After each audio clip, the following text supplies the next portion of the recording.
वर्ष 2026 की दूसरी नेशनल लोक अदालत का शुभारंभ शनिवार को न्यायाधीशगण और अधिवक्ताओं की मौजूदगी में किया गया। माननीय राष्ट्रीय विधिक सेवा प्राधिकरण नई दिल्ली के निर्देशानुसार और माननीय श्री अखिलेश जोशी प्रधान जिला सत्र न्यायाधीश अध्यक्ष महोदय जिला विधिक सेवा प्राधिकरण मंडलेश्वर के मार्गदर्शन में दिनांक 9 मई 2026 शनिवार को सिविल न्यायालय खरगोन में नेशनल लोक अदालत का आयोजन किया गया, जिसका शुभारंभ प्रातः 10:30 बजे से राजकुमार यादव तृतीय जिला न्यायाधीश और अध्यक्ष तहसील विधिक सेवा समिति खरगोन द्वारा अन्य न्यायाधीशगण के साथ दीप प्रज्वलित कर किया गया। शुभारंभ कार्यक्रम में न्यायालय में पदस्थ समस्त न्यायाधीशगण, मुख्य नगरपालिका अधिकारी कमला कोल, कार्यपालन यंत्री विद्युत विभाग Saurabh Sahu, legal and defence counsel Saiza Sheikh, Vinod Bhalse, न्यायालय विद्युत विभाग, नगरपालिका, बैंक, बीएसएनएल विभाग के कर्मचारीगण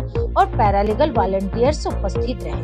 कार्यक्रम को संबोधित करते हुए राजकुमार यादव तृतीय जिला न्यायाधीश और अध्यक्ष तहसील विधिक सेवा समिति खरगोन द्वारा कहा कि समझौते का जो अवसर मुकदमे की प्रारंभिक अवस्था में खो दिया जाता है, वह अक्सर लोक अदालत के माध्यम से प्रदान किया जाता है।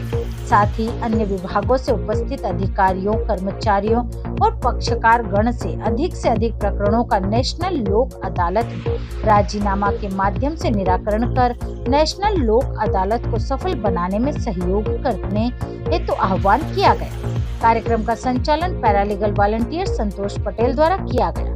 उक्त नेशनल लोक अदालत में तहसील न्यायालय खरगोन अंतर्गत कुल 8 खंडपीठों द्वारा न्यायालयीन लंबित मामलों में से आपराधिक शमनीय 34 प्रकरण, पराकाम्य लिखित अधिनियम की धारा 138 के 79 प्रकरण, मोटर दुर्घटना दावा क्षतिपूर्ति 8 प्रकरण, विद्युत 48 प्रकरण, वैवाहिक 24 प्रकरण, दीवानी 9 प्रकरण व अन्य 4 प्रकरण, मुकदमा पूर्व मामलों में बैंक रिकवरी 18 प्रकरण, विद्युत विभाग 163 प्रकरण, जलकर व संपत्ति कर 761 प्रकरणों का निराकरण किया गया।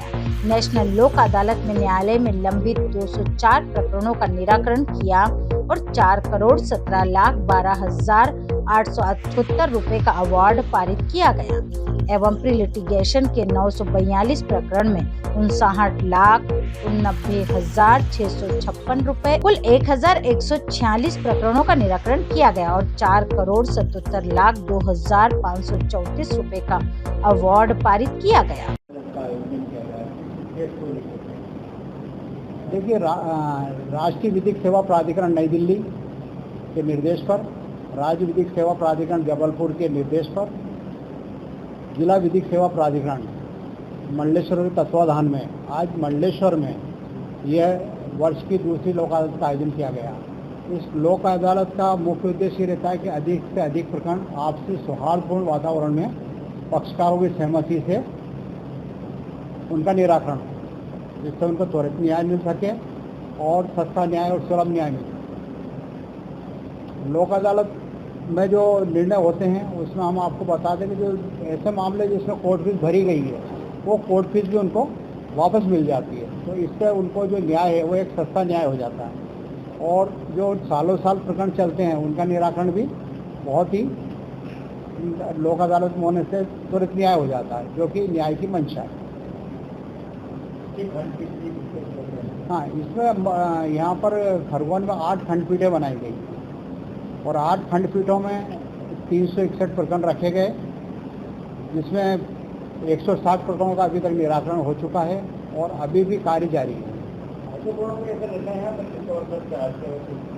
देखिए, मोटर दुर्घटना दावा का एक महत्वपूर्ण निर्णय था, जिसमें 3,13,00,000 की मांग पक्षकारों द्वारा की गई और उसमें निर्णय जो है हमारे न्यायाधीश श्री मरकाम साहब के यहाँ हुआ है। उसमें 1,13,00,000 में उनको उभय पक्षों में भी सेटलमेंट हुआ है, एक अच्छी शुरुआत है। और एक मेरे यहाँ भी एग्जीक्यूशन प्रकरण चल रहा था, उसमें पक्षकार ने 13 लाख, उसमें बीमा कंपनी नहीं थी, तो वाहन मालिक ने आज 13 लाख रुपए देकर उस प्रकरण का निपटारा करवाया। सर, कुछ ऐसे आए जैसे कुछ महिलाएं जिनका पारिवारिक विवाद चलता था, वो उनके प्रति? हाँ, पारिवारिक विवाद के धारा 9 के मुकदमे रहते हैं। जो महिलाएं अपने किसी भी छोटे मोटे कारणों से या बड़े कारण जैसे भी उनके पारिवारिक समस्या होती है, अपने घर परिवार को छोड़कर अपने मायके में रह रही, तो उनके भी ऐसे मुकदमे हैं, उनमें भी राजीनामे हो गए। हाँ, इसमें क्या होता है, बिजली विभाग के जिसमें बकाया राशि होती है, या बिजली विभाग के ऐसे प्रकरण जिसमें भी उन्होंने केस संस्थित नहीं किए हैं और उन्होंने सिर्फ उनको नोटिस जारी किए हैं, तो ऐसे मुकदमा प्री लिटिगेशन कहलाते हैं। और प्री लिटिगेशन के मुकदमे संचार विभाग के भी हैं, बिजली विभाग के भी हैं। तो ऐसे करीब 8,000 मुकदमे इसमें रखे गए थे। तो 8,000 मुकदमों का भी आज निराकरण हुआ है। Bureau report Khargone.